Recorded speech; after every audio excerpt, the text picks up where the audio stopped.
Naisip mo ba? May 3 bagay na dapat mong ihinto kaagad kung gusto mong maging mas masaya.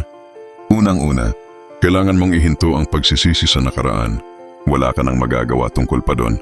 Ang punto lang, huwag kalimutan ang nakaraan. Maaari kang matuto mula dyan at pagbutihin mo yan para hindi ka na ulit magkamali. Ngunit kailangan mong ihinto ang pagsisisi sa nakaraan. Pangalawa, ihinto mo na din ang pag-aalala tungkol sa hinaharap. Natuklasan ng mga psychologist na 85% ng kung ano ang iyong inaalala sa araw-araw ay hindi mangyayari. Kaya nag-aaksaya ka lang ng iyong enerhiya at nag-aaksaya ng iyong oras.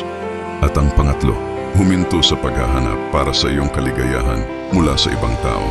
Hindi ka totoong napapasaya ng ibang tao.